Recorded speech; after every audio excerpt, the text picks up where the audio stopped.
Thank you, Adam, for the warm welcome, and good morning, everyone. I want to start by acknowledging the Gadigal people on whose country we are here this morning. I think it was particularly important to pay respects to Gadigal. They were one of the first peoples impacted by British colonisation, and they managed to deal with that impact, maintain culture, maintain connection to country, maintain language, and so I pay my respects in particular to the Gadigal resilience, and I pay my respects to their elders, past and present.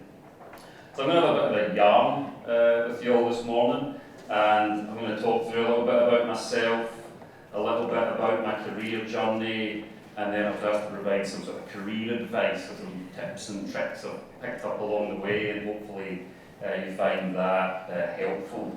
But I get mentored and coached by a number of people, including Lucy here in the front row, and one of the things she told me is make sure before you talk about what you do, talk about who you are, a bit more about yourself. And so I'll start there. And so you know my name, Alan Docherty, as you can tell from my accent. I'm not born in Australia, I was born and bred in Glasgow, in the west of Scotland. And, you know, I'm a son, I'm a brother, I'm a husband, I'm a father of 3 girls. My parents, both very hard-working people. My dad worked for 30 years for the Royal Mail, which is the UK equivalent of the Australian Post. He was a postman and a driver for the post office, did that for 30 years. Very hard-working guy. My mum, similarly, worked full-time, factory floors, retail stores, always worked, both very hard-working. And my brother and sister and I were very mindful of how fortunate we were. I mean, we weren't a well-off family, but we were in a very stable, very loving home environment. And we were quite mindful of that because the part of Glasgow where I grew up, it was a pretty rough part of town. And Glasgow, for any of you who know about the history of Glasgow, through the 70s and 80s, a huge amount of deindustrialisation, high levels of unemployment, a lot of socio-economic disparity. And the area where we grew up was particularly impacted by that. It used to be a big shipbuilding part of town, and all the shipbuilding jobs went away in the 70s and 80s, so it led to a lot of pretty poor socio-economic outcomes, unemployment, drug and alcohol abuse prevalent in the community, a lot of gang-related violence in the area where I grew up and went to school. And so a lot of the kids that I knew in my community, they really didn't have the home environment that I had. And so, you know, that led to some pretty poor life outcomes for a lot of those kids. And as you sort of reflect back on it, a lot of the kids didn't really have a chance. They didn't really have the opportunity that we had in our family, just given that environment we had. And the other aspect about being born in Scotland is, and it's quite an unusual aspect of Scotland, and it's true to this day, is that there's free university education, free tertiary education for Scottish residents. And not many countries in the world do that. It's still the case in Scotland. And if that wasn't the case, I wouldn't be standing here today, because there's no way my family could have afforded the tuition fees. And so, you know, my formative years really instilled in me that sense of providing kids with opportunity, providing people, in the Aussie vernacular, it's the concept of the fair go. But my formative years in Scotland growing up, I sort of felt that deeply and felt very fortunate in that regard. So maybe that's a bit about me and my background, and maybe talking a little bit about my career journey. Yes, I went to university, studied accountancy at Glasgow University, and then graduated from that straight in a job in an accounting firm, PricewaterhouseCoopers, in the UK. Did that for a few years, and then I decided in 2000 I wanted to spend a couple of years on holiday in Australia. And so I came out to Australia at that time, worked for another accountancy firm, Andersen. And so you can tell I never went back. I've been in Scotland and been in Australia now for more than 25 years, and it might surprise you to learn, but when I go, I take the family back to Scotland as often as I can, maybe every 18 months, be my batting average over the years. And when I go back there, Friends and family sort of eyes narrow a bit when I'm speaking, and they say, "Where did you get the Aussie accent from?" And you know, you might find that surprising, but I'm in a situation where no one understands me here or there. It's a very difficult position in my life.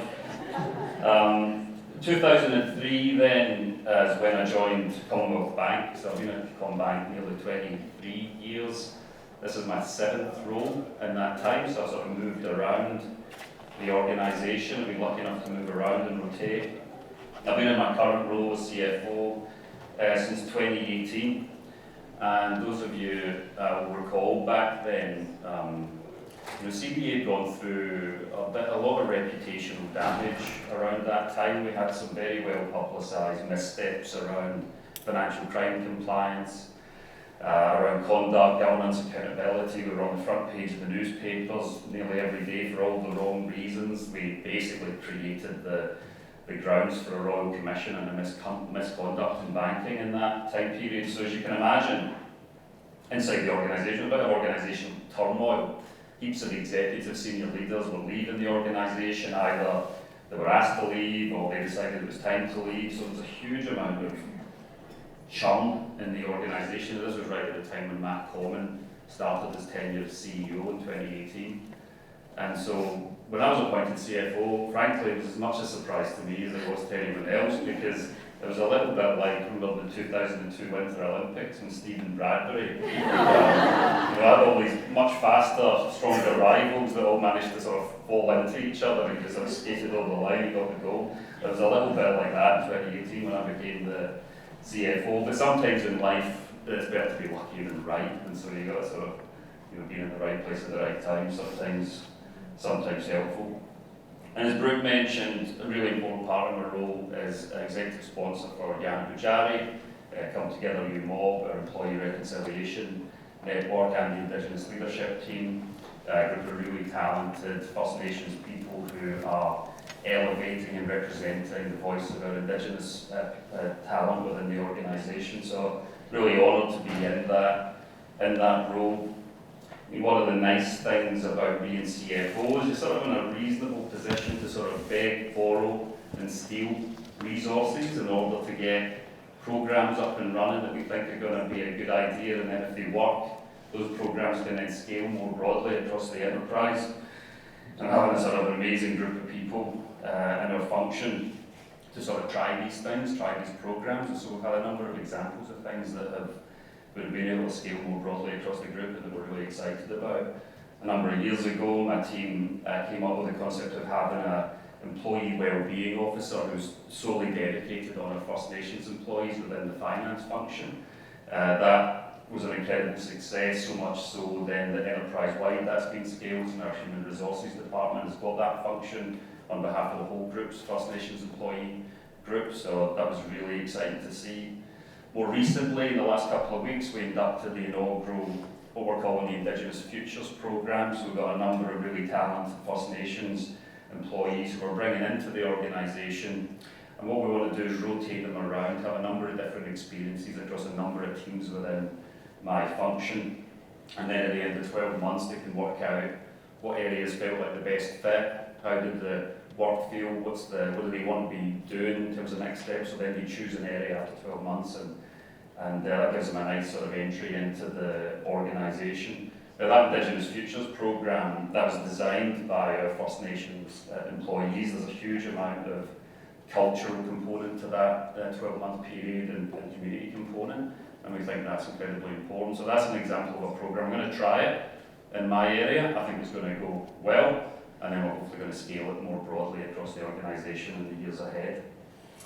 The other aspect I wanted to mention, and Lucy will hate me for calling this out, but the Indigenous procurement team, which Lucy leads, has done an incredible job.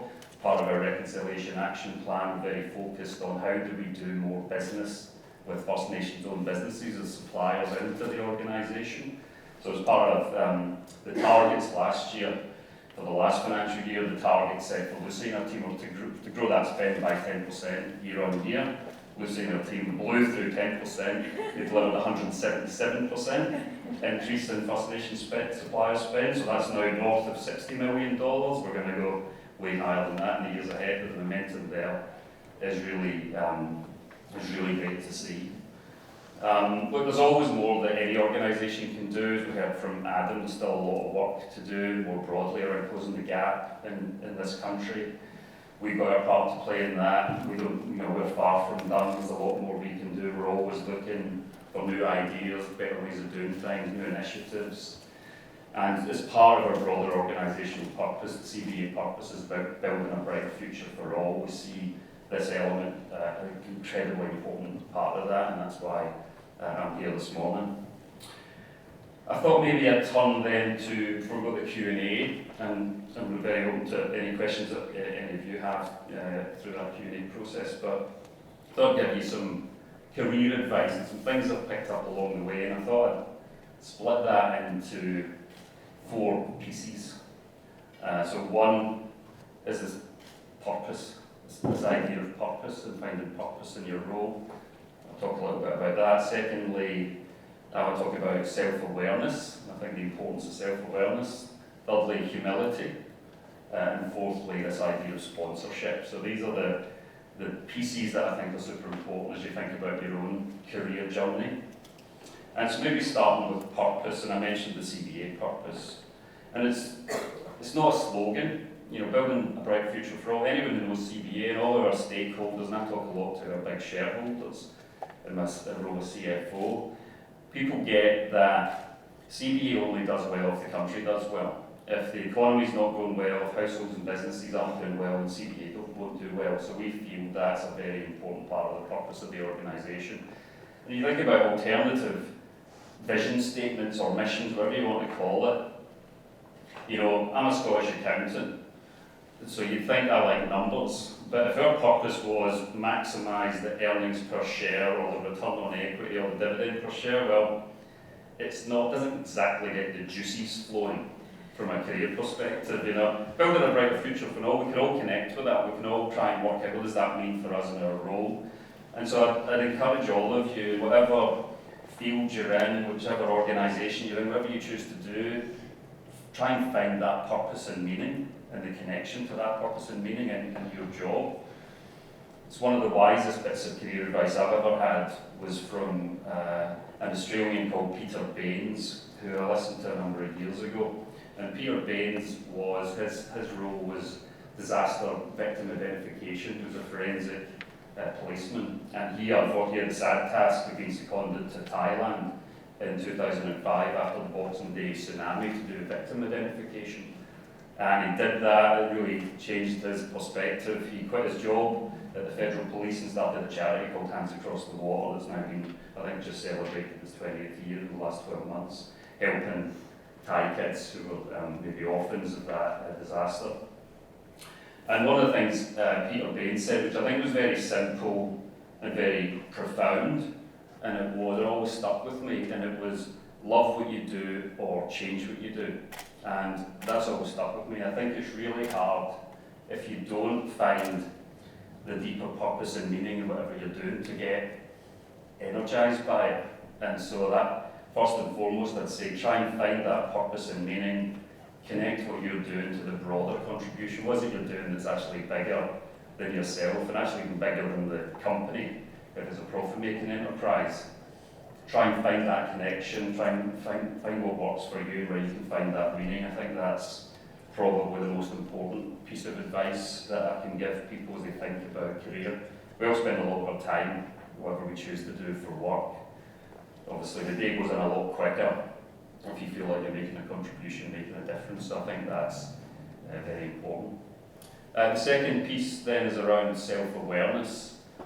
And I think self-awareness is one of those aspects. I think it's an underdeveloped aspect often and an underrated aspect. And my observation is people who are deeply self-aware tend to thrive in whatever choice they make around the career, whatever field that they want to work in. And it's not easy to get self-awareness, has been my experience. There's a famous quote from Benjamin Franklin, who's one of the founding fathers of the United States, and he said, "There's 3 things in the world that are extremely hard: steel, diamonds, and knowing thyself." And I think there's a wisdom in that. Because knowing yourself really deeply takes a lot of deep introspection. You need to get reps on it. And you need a lot of sort of brutal honesty as well about, we've all got characteristics. And in some cases, those characteristics, they're a real double-edged sword. Some of your characteristics can be real strengths in some situations, but actually a real weakness or development area in other situations. So actually knowing yourself deeply, knowing what you're good at, knowing what you're not so good at, knowing where you get your energy, where your energy's drained, I think is super important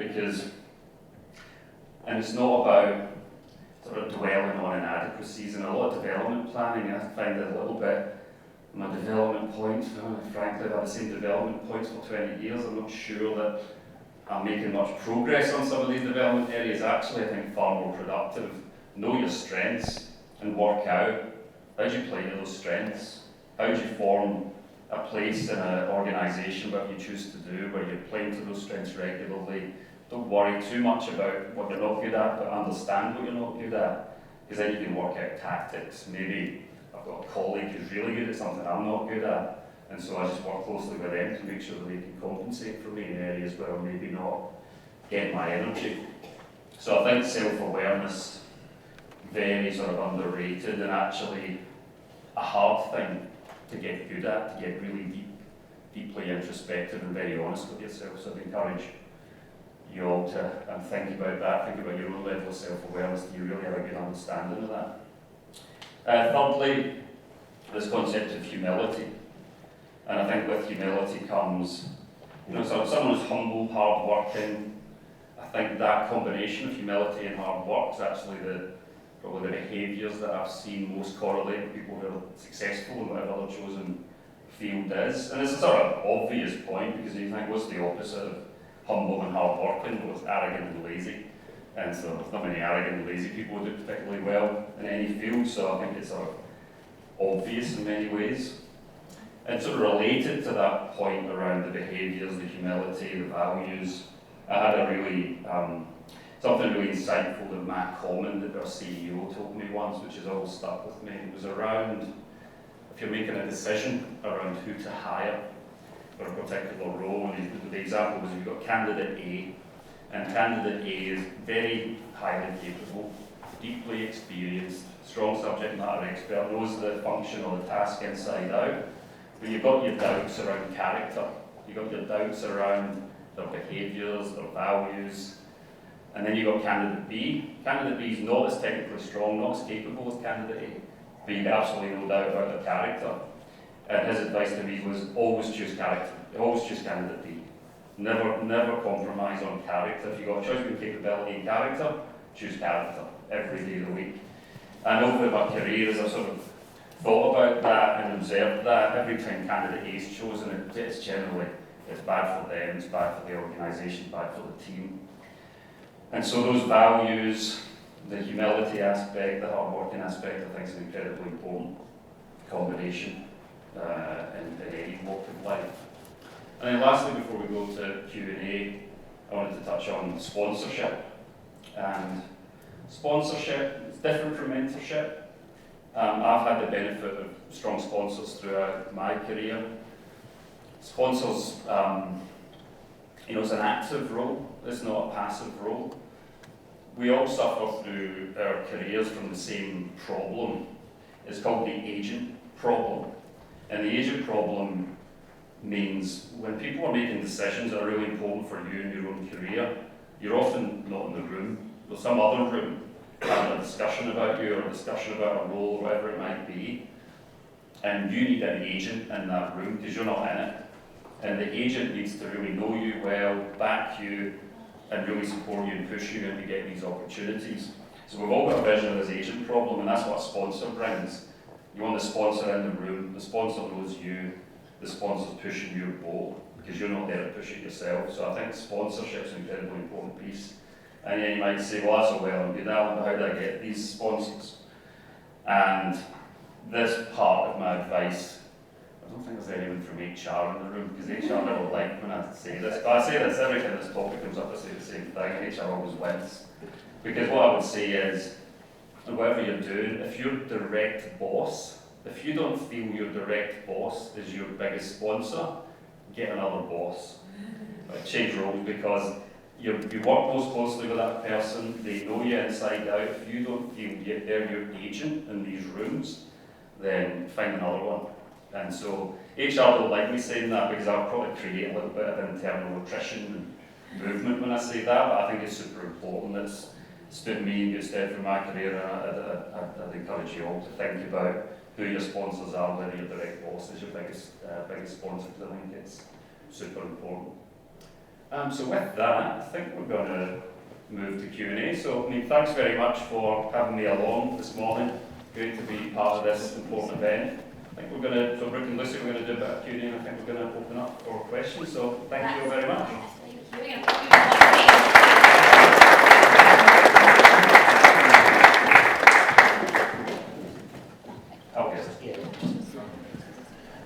You're right, Alan. You've got to unbelievable. Yeah. We're going to make you in our chair. That's all right. Do you want me in the middle or? No, we're going to go to you. All right.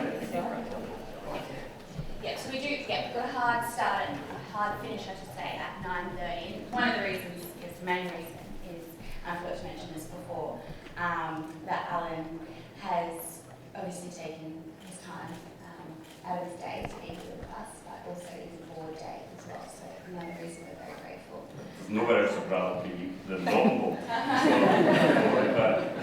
Now, I brushed over the fact that Lucy is joining us now. I'm very grateful.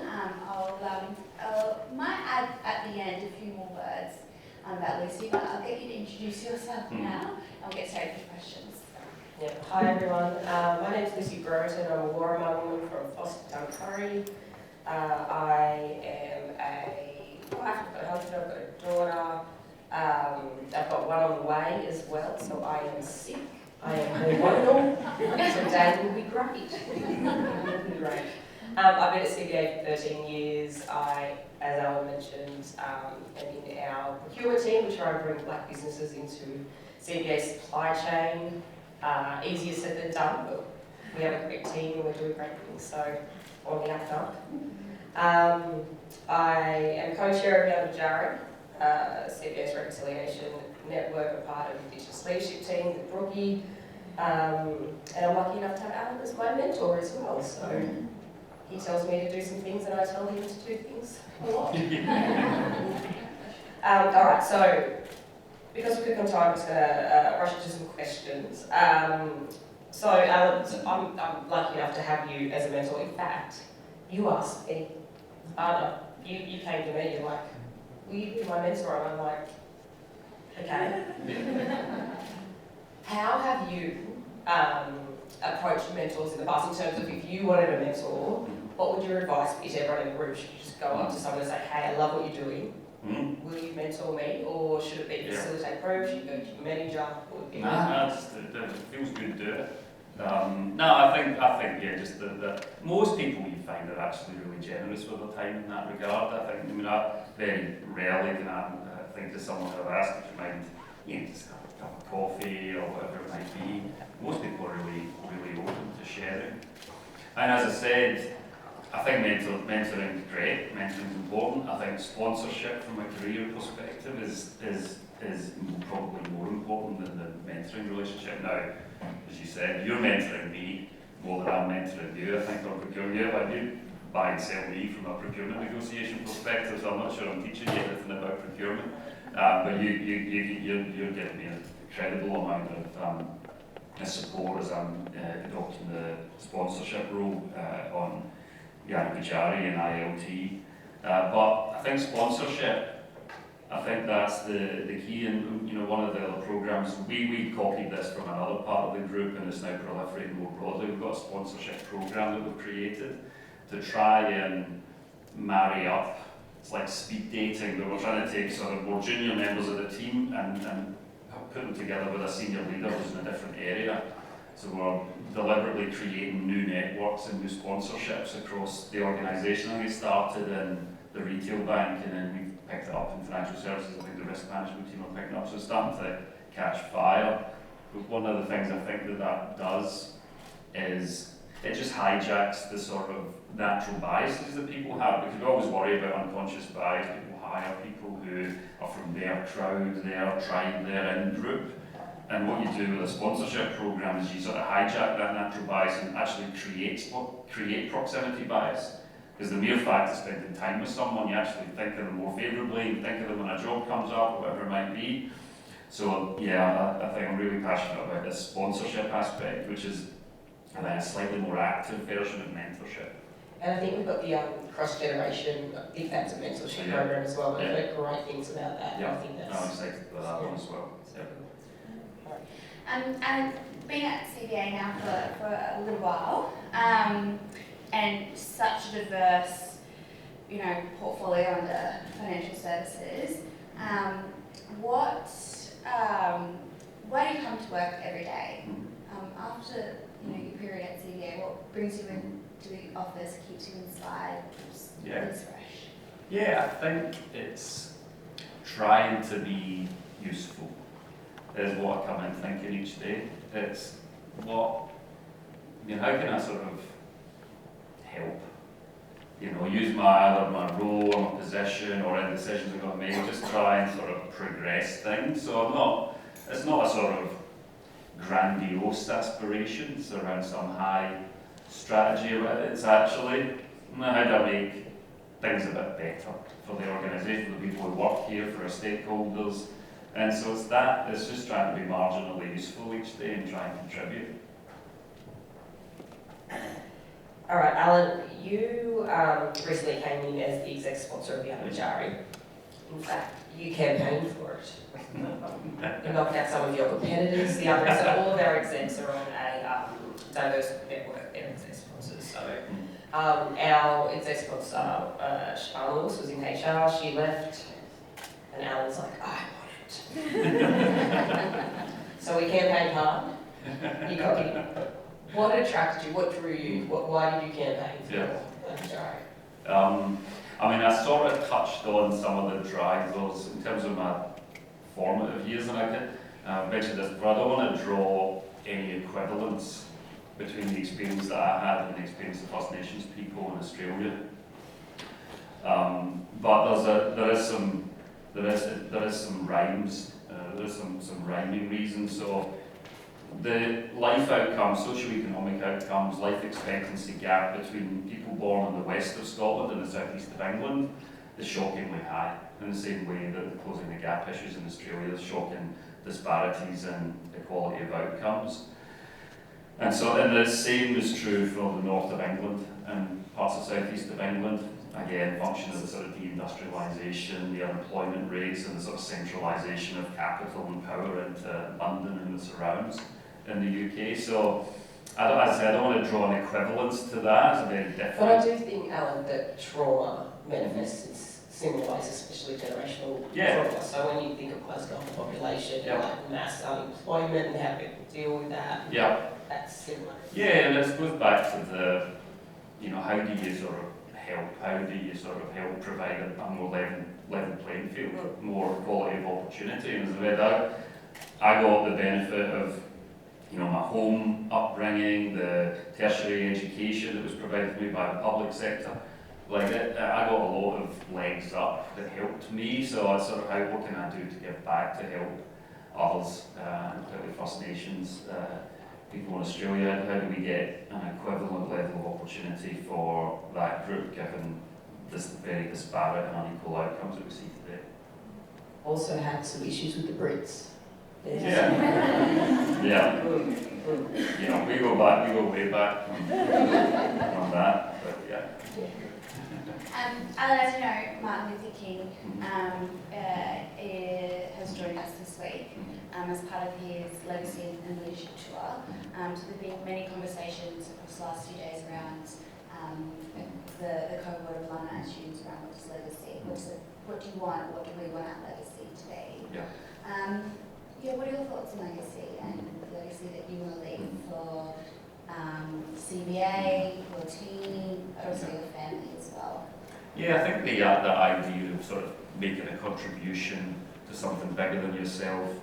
I wouldn't think of it in terms of legacy. I think more in terms of stewardship. you know, in the role I'm in, I feel like I'm a steward in this organisation, and I just want to sort of leave it for the people who work here, for the community that we operate in. I just want to leave it in a better place when I leave than when I found it, and just try and sort of pick the ball up and move it forward. So it's not about sort of people, what they'll say about me when I finally move on.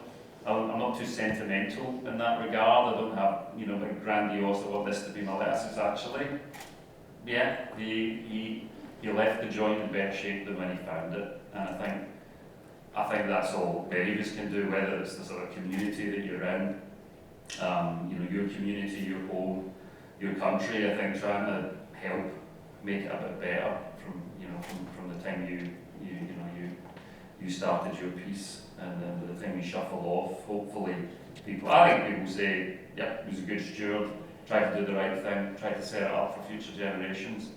Whether you are or aren't successful, that's for others to judge, but I think that's the sort of motivating force.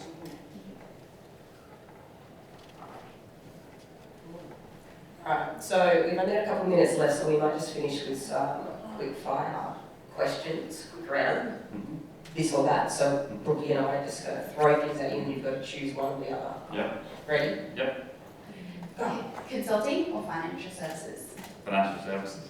Technical or transferable skills? Transferable. What's the better investment, home ownership or shares? Yeah, you can't live in a share. Great advice. What's more important, EQ or IQ? EQ. Should we call it soccer or football? Football. No, actually, football. Football is the Glaswegian vernacular. Kelly Clarkson or Beyonce? Yeah, Queen Bee. Credence Clearwater or John Denver? See, I like both of them. Credence. Yeah. Alright, this is a really big one, so think hard. Curry knockout or Murray knockout? Well, I've got an auntie who was called Kathy Murray, and given the sort of state of origin dominance, I got to go Murray. I'm pissed off. More than that. Alright, that brings us to 9:30. So, to wrap it up, we just wanted to present you with this stone axe. I'm actually surprised it hasn't come out already, but we have Alan, we mentioned this to Alan more recently, that we've appointed Uncle Alan here at CBA. We gave him a skin name recently. Oh. Glasgow Goanna. But a bit about this stone axe. So, this stone axe was crafted by Uncle Tommy Barker. I've had the privilege of meeting Uncle Tommy at Lightning Ridge. He makes his artefacts at the Bundy in Lightning Ridge following the process that was passed down to him from his father. So it's a beautiful, it is a weapon, and I've got one more ask, is that you walk into board holding it. Thank you so much. Thank you very much.